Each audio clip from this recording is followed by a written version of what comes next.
तो 14th श्लोक हमने रिवाइज कर लिया।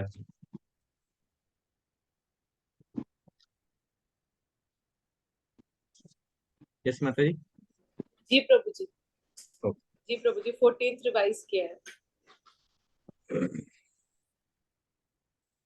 तो आज हम करेंगे श्लोक नंबर 15। ठीक है, पढ़िए श्लोक नंबर 15 पढ़िए।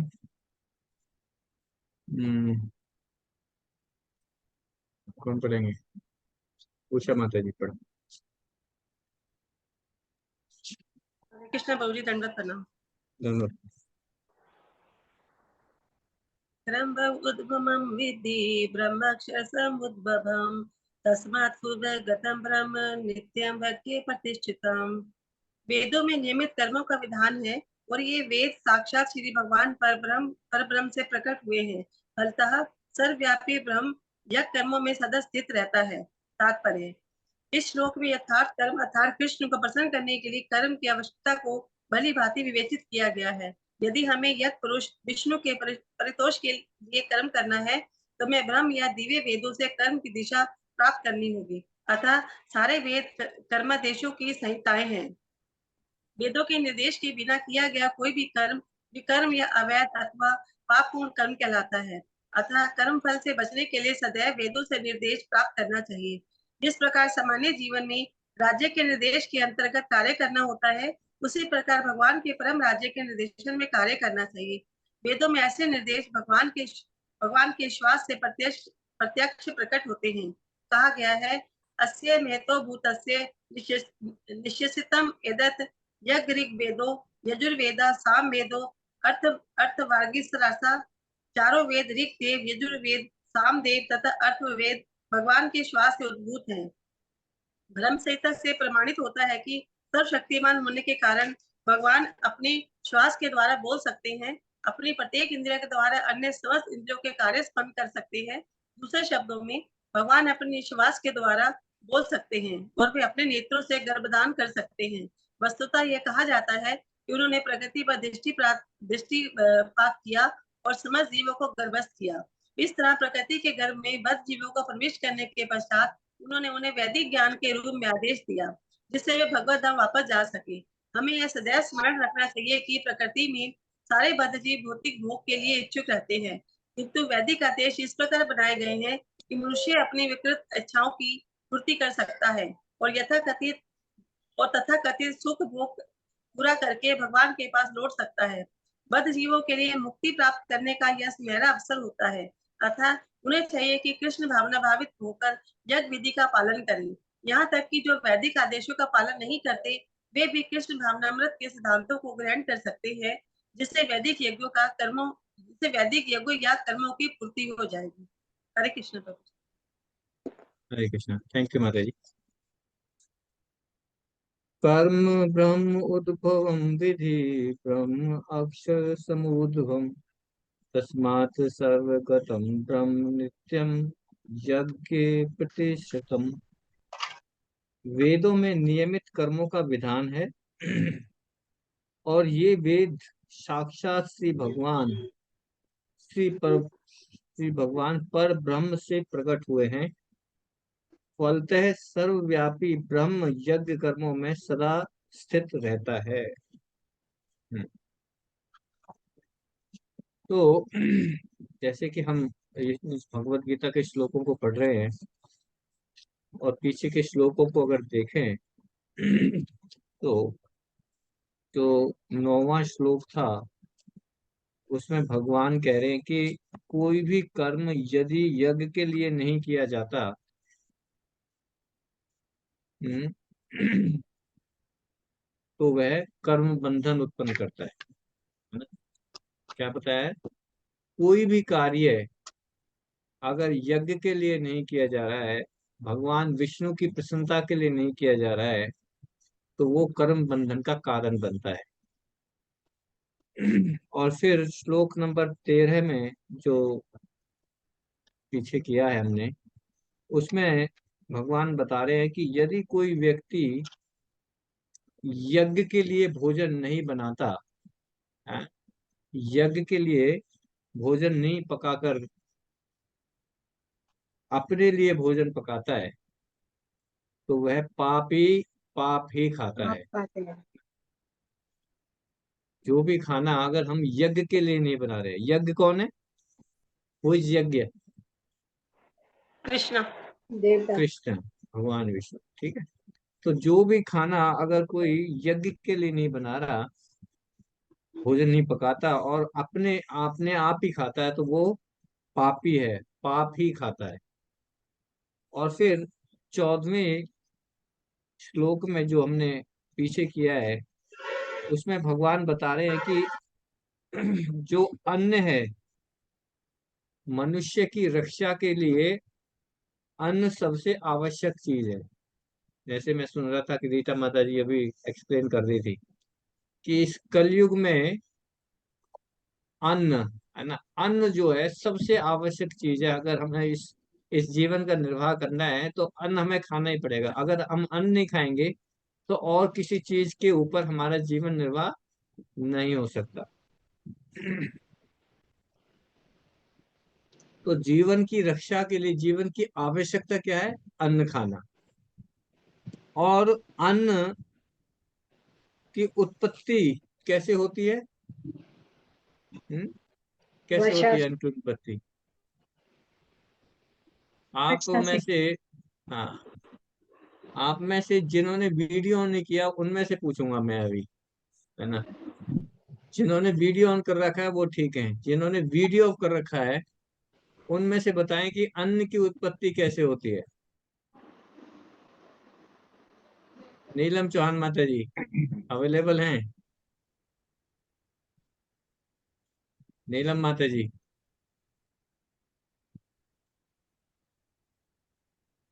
अशोक चावला प्रभु जी। हरे कृष्णा प्रभु जी। हरे कृष्णा। अन्न की उत्पत्ति प्रभु जी वर्षा से होती है।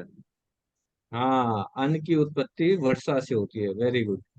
ठीक है, अगला क्वेश्चन। वर्षा का कारण क्या है? यज्ञ प्रभु। रुकिए यज्ञ। रुकिए रुकिए रुकिए, आप मत बताइए, आप मत बताइए। महेश्वरी प्रो जी, अपने अपने दर्शन भी देते जाइए साथ साथ। महेश्वरी प्रो जी। हरे कृष्ण प्रभु जी, आज थोड़ा नेटवर्क का प्रॉब्लम है इसलिए वीडियो ऑफ करा हुआ है प्रभु ओके, कोई बात नहीं। वर्षा जी। किसके कारण होती है, किस चीज से वर्षा होती है? यज्ञों के आह्वान करने से और यज्ञ, यज्ञ करने से वर्षा होती है, ठीक है, वेरी गुड। ठीक है, यज्ञ कैसे किए जाते हैं? सुषमा माता जी, सुषमा अरोड़ा माता जी कहाँ है कि नहीं है? नहीं है, ओके। सरिता माता जी, सरिता दश माता जी है कि नहीं है? प्रभु जी, कर्म करने से वेद, भगवत गीता, ये पढ़ने के बाद यज्ञ करना है। हाँ, यज्ञ, वेरी गुड। शुद्धि आपने के लिए यज्ञ का यज्ञ करना कारण, यज्ञ चाहिए। कैसे किए जाएंगे? कर्म करने से, वेरी गुड। ठीक है, कर्म करने से, क्योंकि अगर कर्म नहीं करेंगे तो फिर यज्ञ कैसे कर पाएंगे, है ना।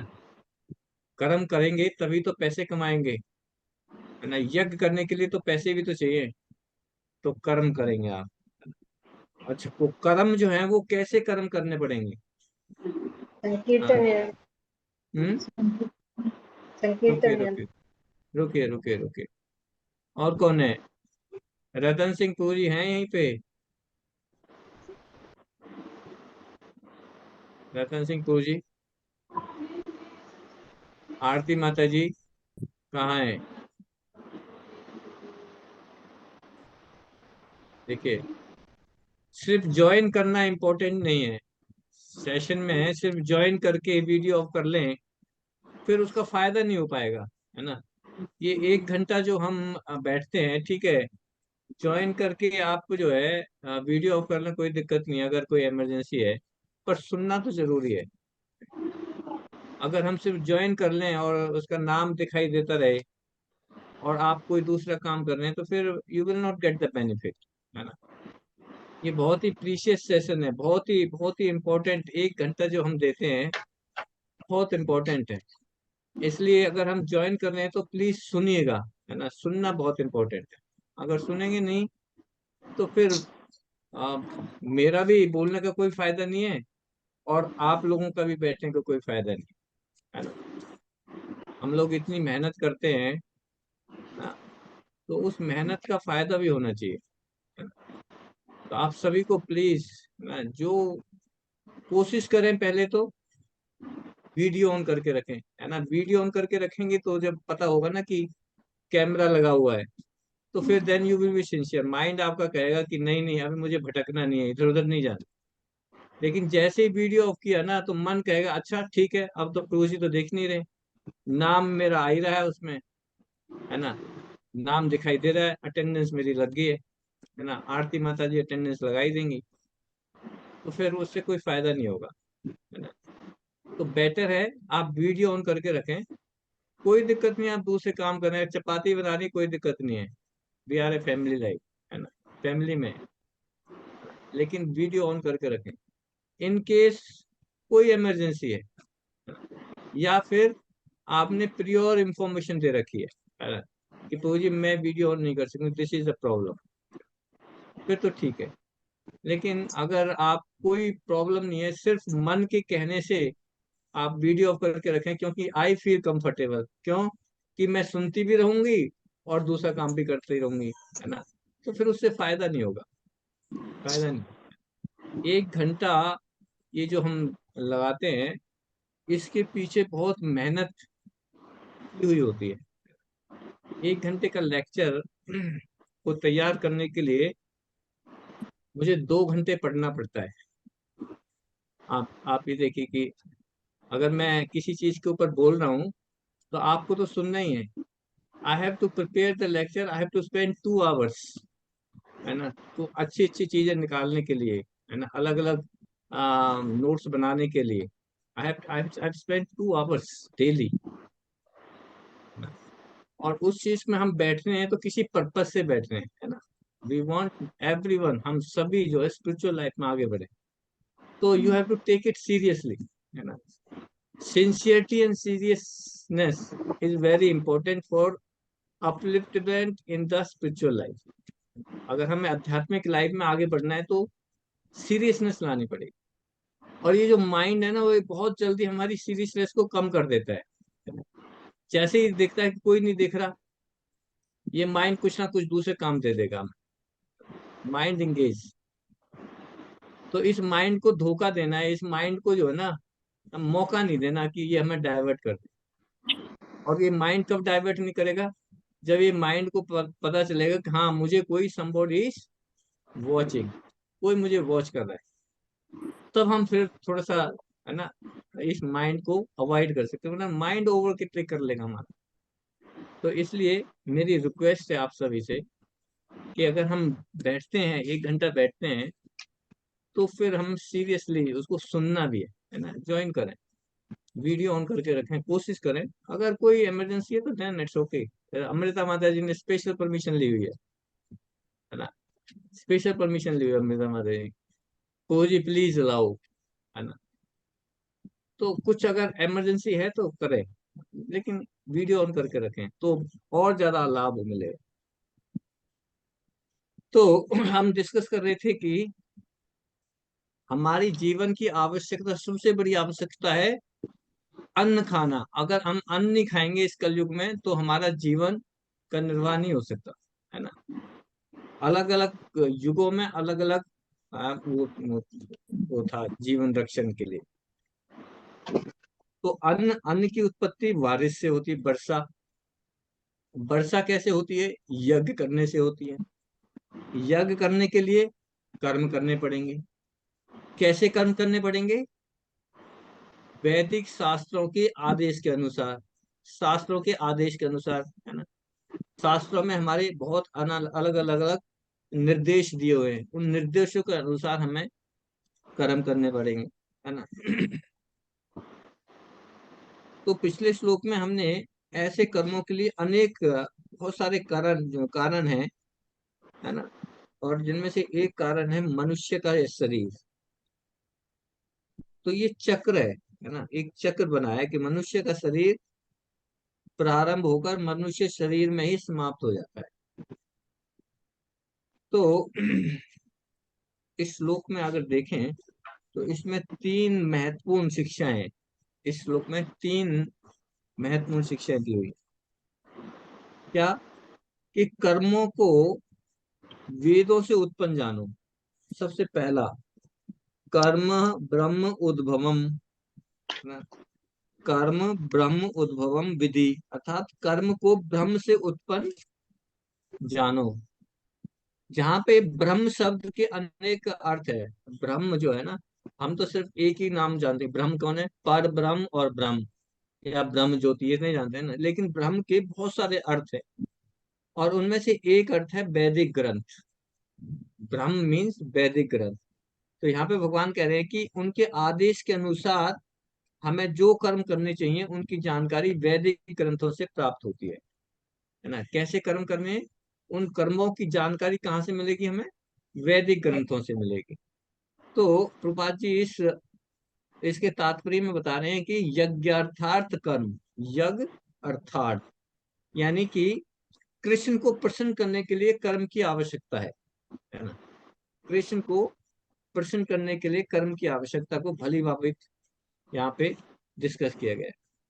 तो यदि हम यज्ञ पुरुष विष्णु के लिए कार्य कर्म करते हैं तो हम दिव्य वेदों से कर्म की दिशा प्राप्त करनी हो।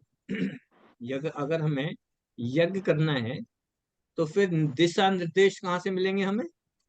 वैदिक ग्रंथों से। वैदिक शास्त्र हमें दिशा देंगे, डायरेक्शन देंगे कि कैसे कर्म करने। और कर्म क्यों करने हैं? यज्ञ करने के लिए। यज्ञ क्यों करना है? वर्षा पाने के लिए। वर्षा क्यों चाहिए? अन्न प्राप्त करने के लिए। अन्न प्राप्त किस लिए करना है? जीवन को खाने की। निर्वाह करने के लिए। समझ गए? तो तो जिसके जो दिशा निर्देश हैं ये हमें वैदिक वेदों से मिलेंगे। ठीक है। तो जो वेदों के अनुसार कार्य किए गए हैं वो तो वो तो अच्छे कर्म है, कर्म। और जो वेदों के अनुसार कार्य नहीं किए गए हैं वो है विकर्म, है ना। विकर्म या पाप पूर्ण कर्म। तो कर्म फल से बचने के लिए हमें सदैव ही वैदिक शास्त्रों का सहारा लेना पड़ेगा। वैदिक शास्त्रों का सहारा, क्योंकि वैदिक शास्त्र किसमें? उसमें निर्देश दिए हुए हैं। जैसे कोई मशीन खरीद के लाते हैं तो उसमें इंस्ट्रक्शन दी होती है कि मशीन को कैसे ऑपरेट करना है। ऐसे ही इस जीवन को कैसे जीना है, इस जीवन में कर्म कैसे करने हैं, कार्य कैसे करने हैं, किस तरह से करने हैं, ये सारी इंस्ट्रक्शंस वैदिक शास्त्रों में दी हुई है।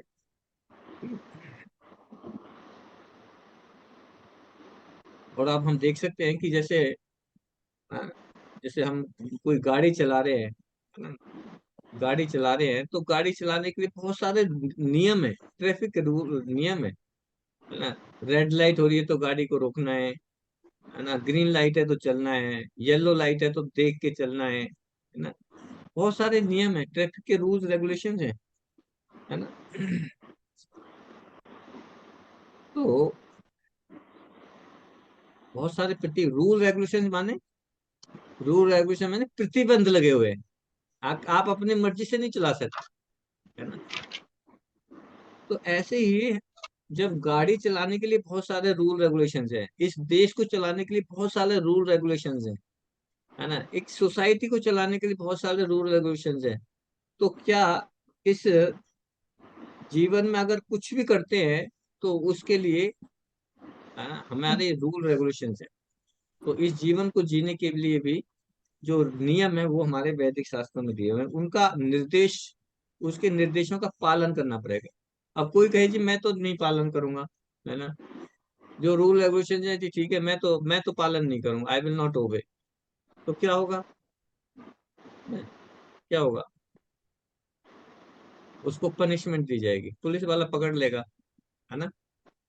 पुलिस वाला पकड़ लेगा, चालान काटेगा आपका, कुछ भी करेगा, पनिशमेंट मिलेगी। तो ऐसे ही अगर हमने जीवन में जो कार्य किए हैं उनको सब कुछ अगर नियम के अनुसार हमने नहीं किया तो फिर जो प्रकृति है ना, वो प्रकृति हमें पनिश करेगी। प्रकृति कौन है? इस जो भौतिक जगत की जो जेलर है वो कौन है? कौन है? प्रकृति। दुर्गा देवी। दुर्गा देवी। दुर्गा जी, है ना, दुर्गा जी है, इस जगत की जेलर दुर्गा जी, वो पनिश करेंगे आपको। अच्छा, कोई कह सकता है जी ठीक है, मुझे तो देखा ही नहीं, दुर्गा जी ने देखा ही नहीं, किसी ने देखा ही नहीं, मैंने तो चुपचाप अपने घर में कर दिया काम ये, है ना, चार दीवारी के अंदर कोई भी नहीं था, तो ऐसा होगा? हाँ, सब जगह सीसीटीवी कैमरे लगे हुए, सब जगह, है ना, everywhere you are under the CCTV surveillance, कहीं भी नहीं बच सकते, है ना। तो अगर हम ये इस गलत फहमी में है कि मुझे तो किसी ने देखा ही नहीं, है ना, किसी ने नहीं देखा, प्रभु जी कौन से देख रहे हैं, है ना, कुछ भी बोल दूं, कुछ भी हम कर लें, नो प्रॉब्लम, बट सीसीटीवी कैमरेज लगे हुए सब जगह, है ना, विटनेस किया जा रहा है। जैसे एक पक्षी, एक वृक्ष पे दो पक्षी बैठे हैं, एक पक्षी खाए जा रहा है, खाए जा रहा है, तो दूसरा पक्षी जो बैठा है उसको बस वॉच ही कर रहा है, उसका काम ही वॉच करने का है कि क्या क्या कब ये मेरी तरफ जो है ना निगाह करेगा, है ना। तो हमें इनके नियम जो है, इनके नियम पालन करने होंगे।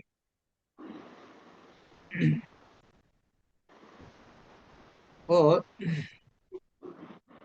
अगर हमें आध्यात्मिक जीवन में आगे बढ़ना है तो ये नियम बहुत जरूरी है, वरना तो फिर हम अगर नियमों का पालन नहीं करें तो फिर हम कौन होंगे? अच्छा ये बताओ, रोड पे रेड लाइट है ना, तो गाड़ियां तो रुकती है, क्या पशु भी रुक जाते हैं रेड लाइट हो रही है तो? वो तो रेड लाइट हो ग्रीन लाइट हो ना, कोई फर्क नहीं पड़ता, ट्रैफिक चल रहा है, रोड क्रॉस करने लगेंगे। It means they are not following the rule and regulations, है ना, नियमों का पालन नहीं करें। तो अगर हम भी अगर नियमों का पालन नहीं करेंगे तो हु वी आर, हम कौन है? प्रभु जी हम भी पशु की तरह ही हैं। हम भी पशु की तरह हैं, है ना। तो अगर हमें ये मनुष्य योनि बहुत एडवांस शरीर मिला है, किसी इसकी रिस्पॉन्सिबिलिटी है, क्या रिस्पॉन्सिबिलिटी है? नियमों का पालन करना, है ना? ये हमें रिस्पॉन्सिबिलिटी मिली है, अगर नहीं करेंगे तो then we are not the even we are not the human being, हम पशु ही हैं। तो हमें करना पड़ेगा, और हर जगह के नियम है, किसी फैक्ट्री में जाओ तो फैक्ट्री के नियम है, किसी कंपनी में किसी ऑफिस ज्वाइन करो तो वहां के अपने अपने नियम है, अटेंडेंस लगानी है, यहाँ पे थंब इम्प्रेशन लगाना है, यहाँ पे, है ना, ऐसे ऐसे करना है, एटिकेट, है ना, एटीट्यूड कैसा होना चाहिए, बिहेवियर कैसा होना है ना, अलग अलग हर जगह रूल रेगुलेशन, तो हमारे इस जीवन के लिए भी शास्त्रों में आदेश दिए हुए हैं। अच्छा,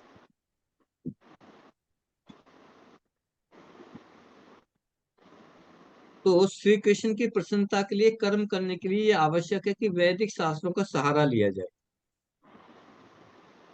भगवान भगवत गीता में कहते हैं, 16वें अध्याय में आता है, जो शास्त्रों के आदेशों की अवहेलना करते हैं, यानी अब कोई कह सकता है कि मैं तो शास्त्रों को नहीं मानता जी, शास्त्रों के नियमों को नहीं मालूम, तो यहाँ पे बता रहे हैं कि जो शास्त्रों के नियमों की अवहेलना करते हैं, जो उनका पालन नहीं करते और मनमाने ढंग से कार्य करते हैं, अपने मन से, है ना, जो मन ने कहा जी वही करूंगा मैं, कोई नियम नहीं फॉलो करूंगा, अपने मनमाने ढंग से कार्य करते हैं, उसे न तो सिद्धि, ना सुख, और ना ही परम गति की प्राप्ति होती है। अब देखिए, हमारा टारगेट, हमारा एम क्या है? परम गति को पाना, है ना, परम गति यानी कि इस भौतिक जगत से निकलना, मुक्ति, है ना, भगवान के पास जाना। तो ना तो हमें सुख मिलेगा, ना ही सिद्धि मिलेगी, और ना ही परम गति मिलेगी, अगर हमने अपने मनमाने ढंग से कार्य किया, है ना। तो मनुष्य को चाहिए कि शास्त्र के विधान के अनुसार कर्तव्य करना चाहिए। तो जो शास्त्रों के अनुसार कार्य हैं वो तो हैं क्या? कर्तव्य। और जो शास्त्रों के अनुसार कार्य नहीं है वो अकर्तव्य है ना। तो हमें अकर्तव्य से ऊपर उठ के हमें कर्तव्य करने हैं अपने। कर्तव्य मीन्स शास्त्रों के अनुसार, मनमाने ढंग से नहीं करना। अगर मनमाने ढंग से करेंगे तो फिर हमें ना तो सुख मिलने वाला है, ना ही सिद्धि, और ना ही परम गति, भूल जाए हम। ये स्पष्ट भगवान ने कहा है, 16 चैप्टर का है, श्लोक 23वें 24वें श्लोक में बता रहे हैं भगवान। तो श्री कृष्ण के आदेश को, अब श्री कृष्ण के आदेश क्या है, उन आदेश को शास्त्रों के द्वारा ही जाना जा सकता है ना, शास्त्रों में वो आदेश दिए हुए हैं। तो हमारे मानव समाज के विभिन्न आश्रम तथा वर्णों के लिए शास्त्र में विधि दी हुई है, अलग अलग विधि दी हुई है, और इन विधि विधानों का हमें पालन करना हो, है ना।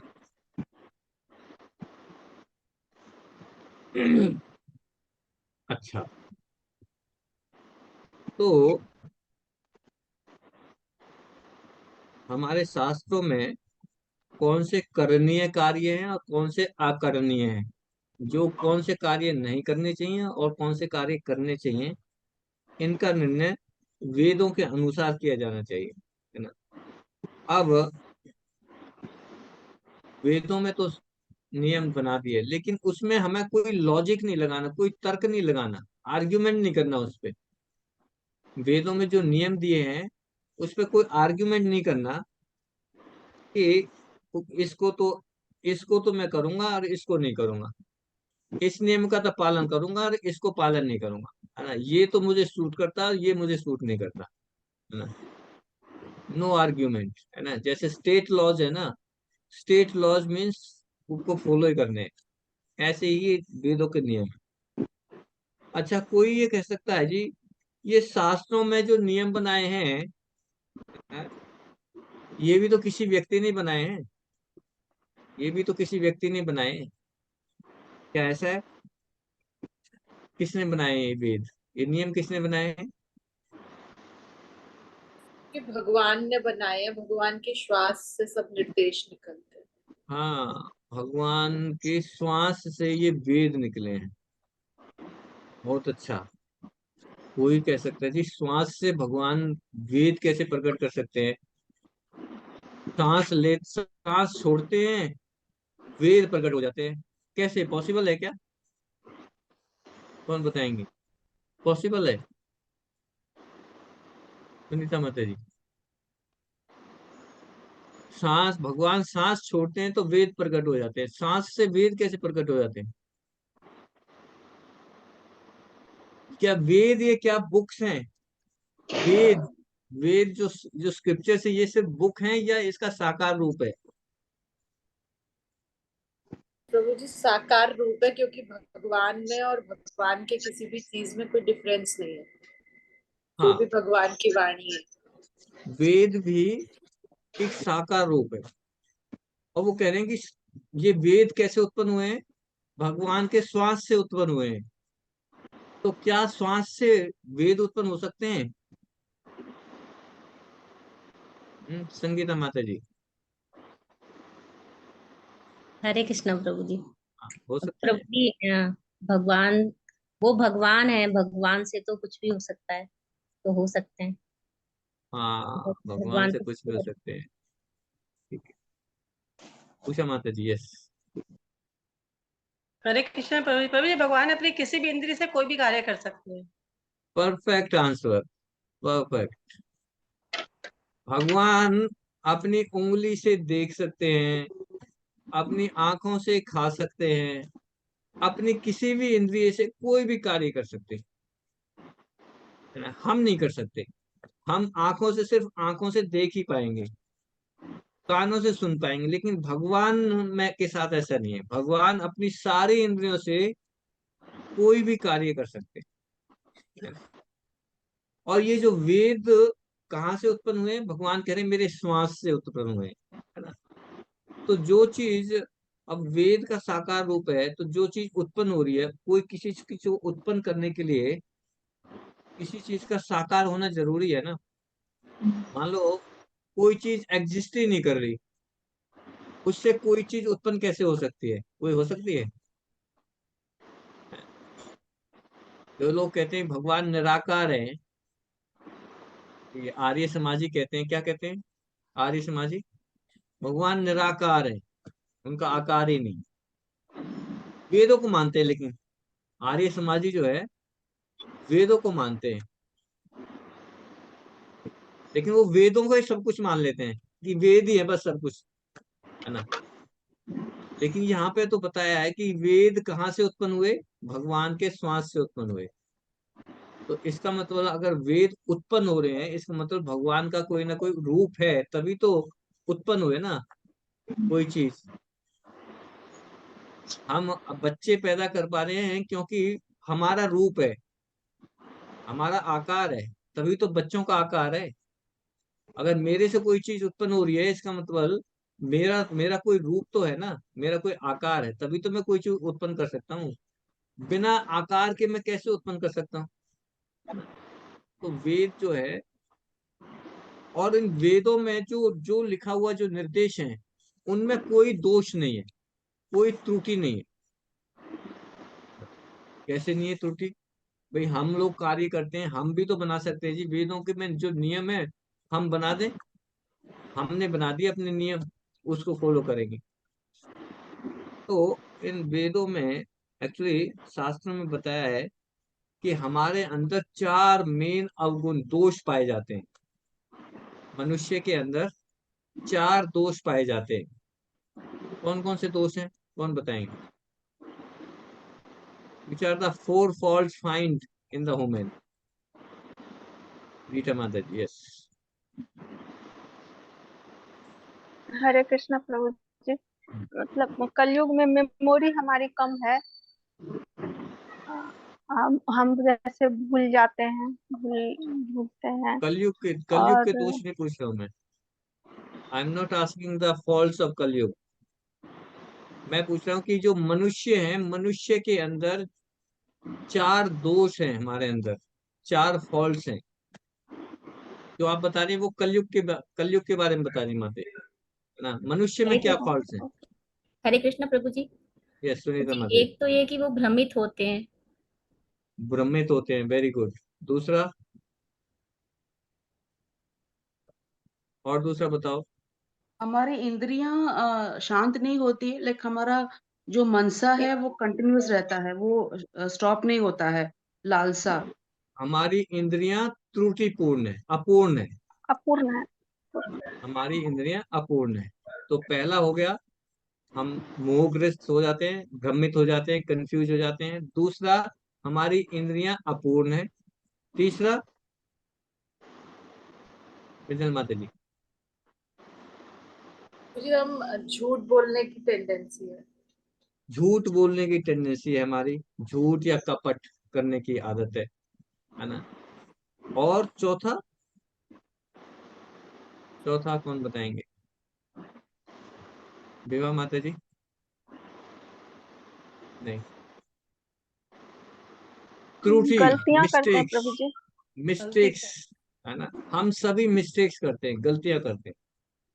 तो हर व्यक्ति के अंदर ये 4 मिस्टेक्स है, 4 फॉल्ट है। कौन कौन से? मिस्टेक जरूर से करते हैं, झूठ बोलते हैं, कंफ्यूज रहते हैं, और हमारी जो इंद्रियां हैं वो अपूर्ण है, अपूर्ण है, पूर्ण नहीं है। लेकिन शास्त्रों के अंदर ये चारों दोष नहीं है। शास्त्रों के अंदर चारों दोष नहीं है, वेदों के अंदर ये चारों दोष नहीं है। क्यों है, क्यों नहीं है ये दोष? क्योंकि ये वेद कहाँ से प्रकट हुए हैं? भगवान से भगवान से। प्रकट हुए हैं। और भगवान में कोई दोष नहीं है, ठीक है। तो ये चारों दोषों से परे हैं। और इसी वजह से जितने भी बड़े बड़े आचार्य हैं, ऋषि मुनि हैं, इन्होंने किसी ने भी इन वेदों के जो नियमों को चेंज नहीं किया है।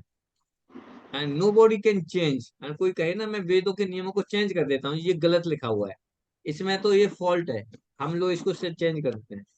नहीं, नो बॉडी कैन चेंज। बड़े बड़े आचार्य, बड़े बड़े ऋषि मुनियों ने किसी ने चेंज नहीं किया इसको, क्योंकि उन्हें पता है कि ये जो है ये इनमें कोई दोष नहीं है। दोष किसमें है? अगर हमें दोष में, वेदों में दोष दिखाई दे रहा है, तो किसमें दोष? दोष हमारे अंदर, क्योंकि हमारी इंद्रियां अपूर्ण है, हम उसको समझ नहीं पा रहे। जो वेदों में कहा गया है उसको हम समझ नहीं पा रहे, ठीक है।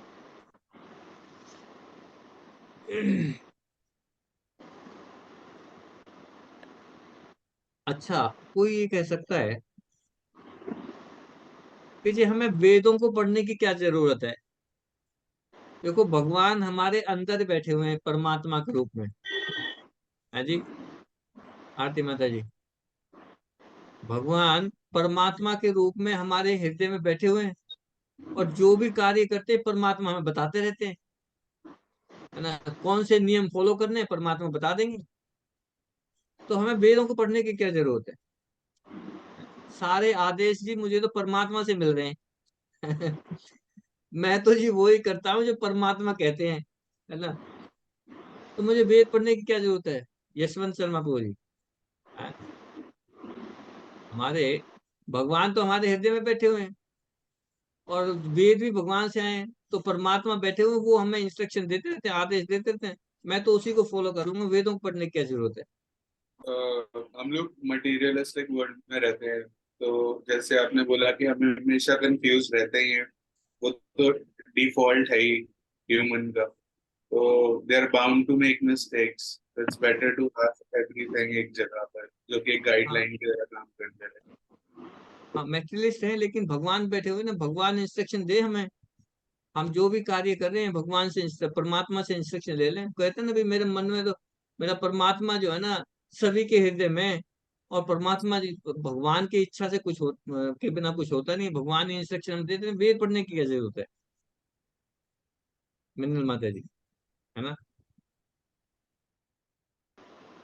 तो तो इस क्योंकि हमको वो भगवान की वाणी है, उसको पढ़ेंगे तभी हमको वो विवेक आएगा जिससे हम समझ पाएंगे कि हमें मतलब मनुष्य को तभी तभी उस कलमश से निकल सकता है जब वो उन शास्त्रों को पढ़ के समझेगा, और वो भी एक बॉनिफाइड मास्टर के अंडर आश्रय में।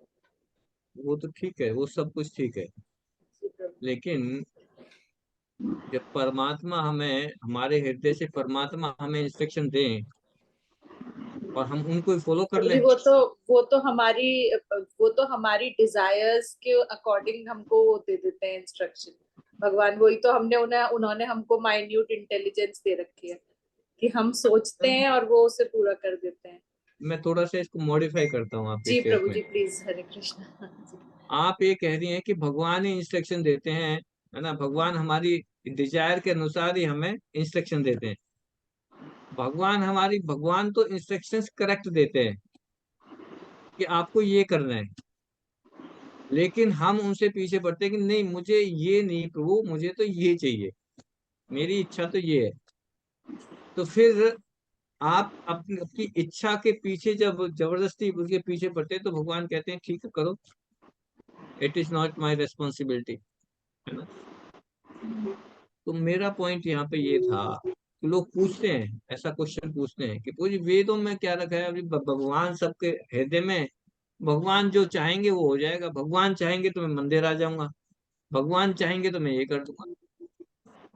तो यहाँ पे इसका प्रभुपाद जी समझा रहे हैं हमें कि भगवान हमारे हृदय में स्थित हैं, डेफिनेटली। और हमारे हृदय में भगवान इंस्ट्रक्शन भी दे रहे हैं, लेकिन हमारे हृदय में भगवान के साथ साथ इसमें तीन हमारे शत्रु भी, हमारे जो है ना, जो दुश्मन है वो भी बैठे हुए हैं। इस हृदय में तीन दुश्मन भी बैठे हुए हैं। कौन कौन से दुश्मन है? वो दुश्मन है हमारे काम, क्रोध और लोभ। नो।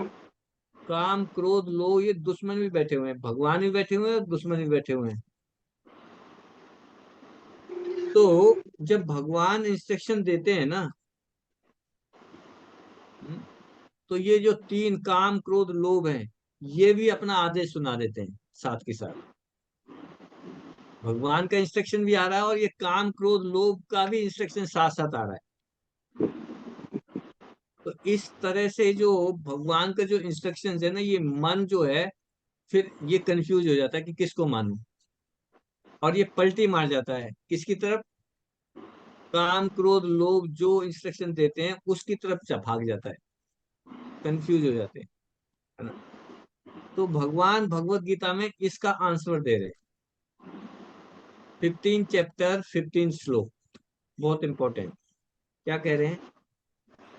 भगवान कहते हैं कि अर्जुन, यद्यपि मैं सभी के हृदय में स्थित होकर स्मृति ज्ञान विस्मृति उत्पन्न करता हूँ, यद्यपि मैं सभी के हृदय में बैठ के उनको मेमोरी, उनको उनका भूलने की शक्ति सब कुछ देता हूँ, फिर भी मुझे जानने के लिए या मेरे आदेश को जानने के लिए वैदिक शास्त्रों की आवश्यकता है। भगवान ने खुद कहा है कि अगर मुझे जानना है या मेरे आदेशों को जानना है ना आपको, तो आपको मेरे ये वैदिक शास्त्रों की आपको आवश्यकता है। भगवान ने बताया है 15 चैप्टर में। ये वैदिक शास्त्र मेरे द्वारा ही बनाए गए हैं। भगवान कह रहे हैं कि ये वैदिक शास्त्र किसने बनाए? ये मैंने ही बनाए हैं। आप डायरेक्टली मेरे से इंस्ट्रक्शंस नहीं ले सकते। आपको मेरे इंस्ट्रक्शंस को जानने के लिए आपको वैदिक शास्त्रों पे जाना पड़ेगा। ठीक है, वैदिक शास्त्रों में जाना, क्योंकि हृदय की आवाज से अनेक व्यक्ति भ्रमित हो जाते हैं। हृदय से जो बात आ रही है, जो मेरे हृदय ने कहा, है ना। अब जिनका हृदय पूरे काम क्रोध और लोभ से दूषित है, कंटेमिनेटेड है ना। अब भगवान तो बैठे हुए हैं, लेकिन भगवान को हमने कंटेमिनेटेड स्टेट में बैठाया हुआ है, काम क्रोध लोभ से। तो उनको ये नहीं सोचना चाहिए कि जो मेरे हृदय से आवाज आएगी बस मैं वो ही काम करूंगा। हृदय से आवाज आएगी कि मुझे जो है ना, ये व्यक्ति अच्छा नहीं लग रहा है, इसको अभी मार देता हूं मैं, है ना। हृदय से आवाज आ रही, और तुमने जाके उसको मार दिया, पता, मारने की दोबारा एक थप्पड़ ही मार दिया आपने किसी को। क्यों? मेरी हृदय से आवाज आ रही थी। क्या होगा? हृदय की आवाज सुनी हृदय की आवाज सुनी और किसी को थप्पड़ मार दिया, क्या होगा? हम्म?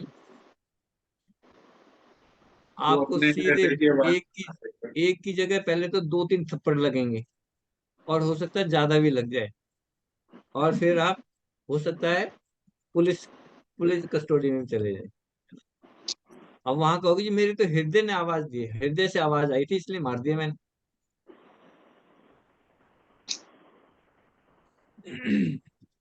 तो श्री कृष्ण ने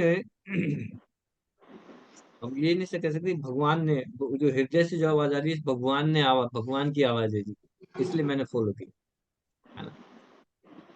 उसके हृदय में काम क्रोध लोभ, ये शत्रुओं ने आदेश दिया था। ये आदेश भगवान ने नहीं दिया। ये ये आदेश कहाँ से आया? हमारे काम क्रोध लोग जो दुश्मन बैठे हुए उन्होंने आदेश दिया, और उस मन ने इसको एक्सेप्ट कर लिया। तो इसलिए भगवान कह रहे हैं कि मेरे आदेशों को जानने के लिए आपको वैदिक शास्त्रों के पास जाना पड़ेगा। वैदिक शास्त्रों में से है ना। तो ये नहीं कह सकते मैं परमात्मा की बात सुनूंगा, है ना, हृदय की बात सुनूंगा, मन अपने जो मेरे मन करेगा, जो मेरा मन कहेगा वो ही काम करूंगा, है ना। नहीं करना है ऐसा। ठीक है। तो श्री कृष्ण के आदेश को जानने के लिए वैदिक शास्त्रों के अतिरिक्त अन्य भी कारण।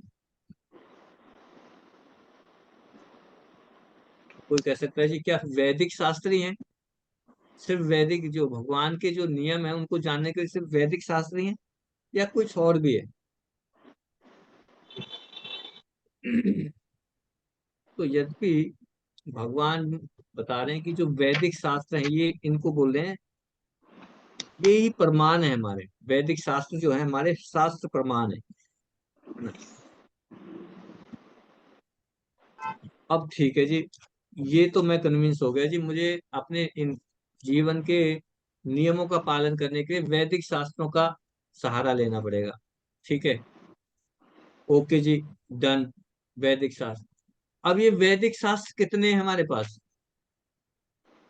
कितने वैदिक शास्त्र हैं? 4 वेदास, 18 पुराण, 108 उपनिषद, और कितनी संहिताएं हैं, बहुत सारी संहिताएं। सारे वेदों को पढ़ूंगा जी, वहां से नियम बनेंगे, मिलेंगे मुझे। पढ़ पाएंगे? हैं? बहुत विस्तृत है, समझना और पढ़ना बहुत ही मुश्किल है।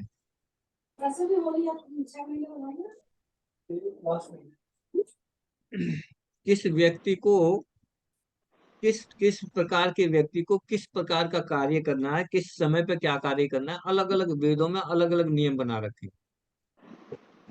तो इन बातों को चुनाव करना भी बहुत कठिन है। तो इस फिर क्या करेंगे?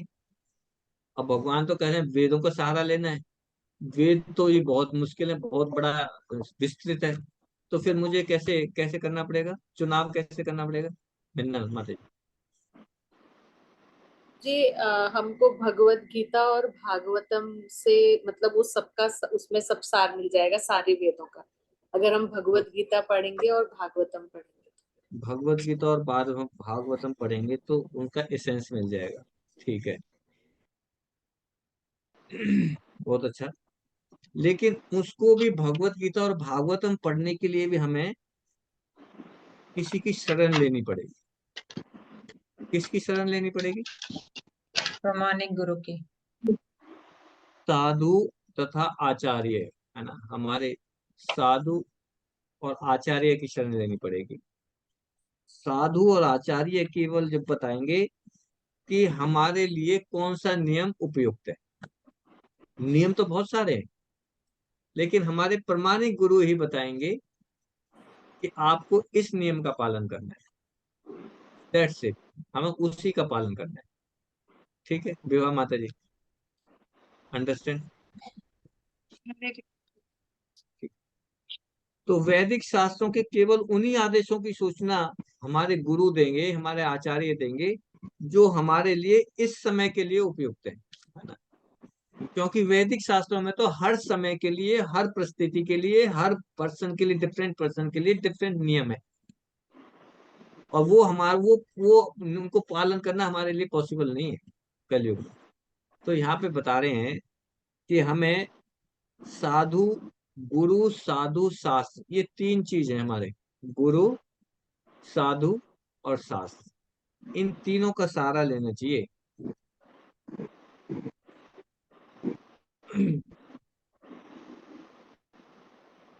गोपाल जी अपने एक लेक्चर में बताते हैं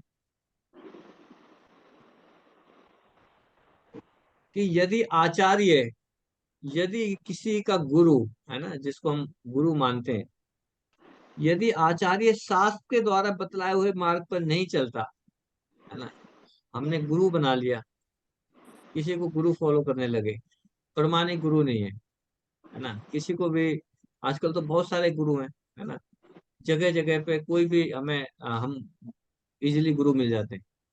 तो यहाँ पे बता रहे हैं कि अगर कोई गुरु, कोई आचार्य शास्त्र के द्वारा बतलाए हुए मार्ग पर नहीं चलता, उसका त्याग कर देना चाहिए।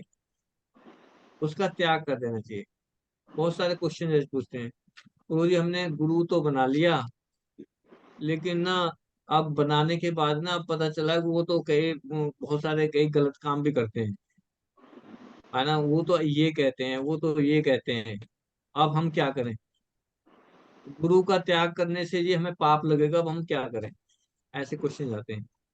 यहाँ पे भगवान स्पष्ट बता रहे हैं। क्या बता रहे हैं? अगर कोई आचार्य शास्त्रों के नियमों का पालन नहीं करता है तो उसका त्याग कर देना चाहिए। उसके त्याग करने से कोई भी पाप नहीं लगता। ठीक है। तो हमें we have to go for the bona fide, bona fide spiritual master, authority, जो अथोराइज्ड है ना, प्रमाणिक गुरु के पास जाने, दूसरे गुरुओं के पास नहीं जाना चाहिए। और अगर गलती से कोई चला भी गया, गलती से किसी ने गुरु बना भी लिया और उसको लगे कि वो शास्त्रों का पालन नहीं कर रहा है, शास्त्रों के नियमों का पालन नहीं कर रहा है, देन वी हैव, हाँ हम त्याग सकते हैं उसको। लेकिन कंडीशन क्या है? हमें ये जज करना पड़ेगा तीन लेवल पे, गुरु, साधु, शास्त्र। शास्त्र भी वही कहने चाहिए, गुरु भी वही बताना चाहिए, और जो दूसरे साधु हैं वो भी उसी बात को बताना चाहिए। अगर तीनों एक ही बात बता रहे हैं, इसका मतलब दिस इज द करेक्ट, है ना। अगर अगर तीनों की स्टेटमेंट अलग अलग है, इसका मतलब that is not the correct statement. या शास्त्र विधिम उत्सर्ज्य वर्तते काम कारता, है ना। यदि कोई व्यक्ति शास्त्र के विधि विधानों का उल्लंघन नहीं कर सकता है तो फिर गुरु के विषय में कहा जाए, क्या कहा जाए? गुरु आचार्य होता है। गुरु कौन होता है? आचार्य। आचार्य किसे बोलते हैं? जो शिक्षक। हाँ हाँ, उषा माता जी। प्रभु कौन जो होता है आचार्य? जो अपने आचरण के द्वारा दूसरों को शिक्षा दे प्रभु जी। हाँ, अचिनोति या शास्त्राणी। आचार्य क्या है? अचिनोति या शास्त्राणी, यानी कि जो व्यक्ति शास्त्रों के विधि विधानों को जानता है और शास्त्र के अनुसार ही अपने शिष्यों को शिक्षा देता है, उसे आचार्य कहते हैं। अपने आचरण से सिखाता है। तो अगर हमें कोई भी कार्य करना है तो हमें 3 चीजों के द्वारा पुष्टि करनी चाहिए उसकी: गुरु, साधु, शास्त्र।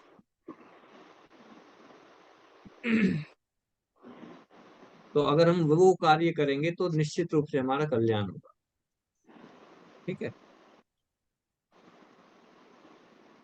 इस श्लोक में बहुत सारे अच्छे पॉइंट्स हैं, लेकिन टाइम हो गया है ना, टाइम ऑलरेडी ओवर हो गया, 5 मिनट ऊपर हो गए, तो यहीं पे बंद करते हैं। कल हम 16 भी करेंगे और इसको भी थोड़ा सा और कंप्लीट करने की कोशिश करेंगे, है ना। इसमें भी और कई सारे बड़े इंपॉर्टेंट पॉइंट्स हैं। इस श्लोक को आप दोबारा से पढ़िएगा, है ना। इसके परपट को पढ़ना है आपको, ठीक है। और फिर कल फिर डिस्कस करेंगे इसको। टाइम की वजह से अभी हम यहीं पे बंद करना पड़ेगा, ठीक है। थैंक यू सो मच माता जी, कोशिश। हरे कृष्णा प्रभु। हरे कृष्णा हरे प्रभु जी। कृष्णा माता प्रभु जी। जी, प्रभु जी आज सरिता अरोड़ा माता जी का एनिवर्सरी है। हाँ, सरिता माता जी के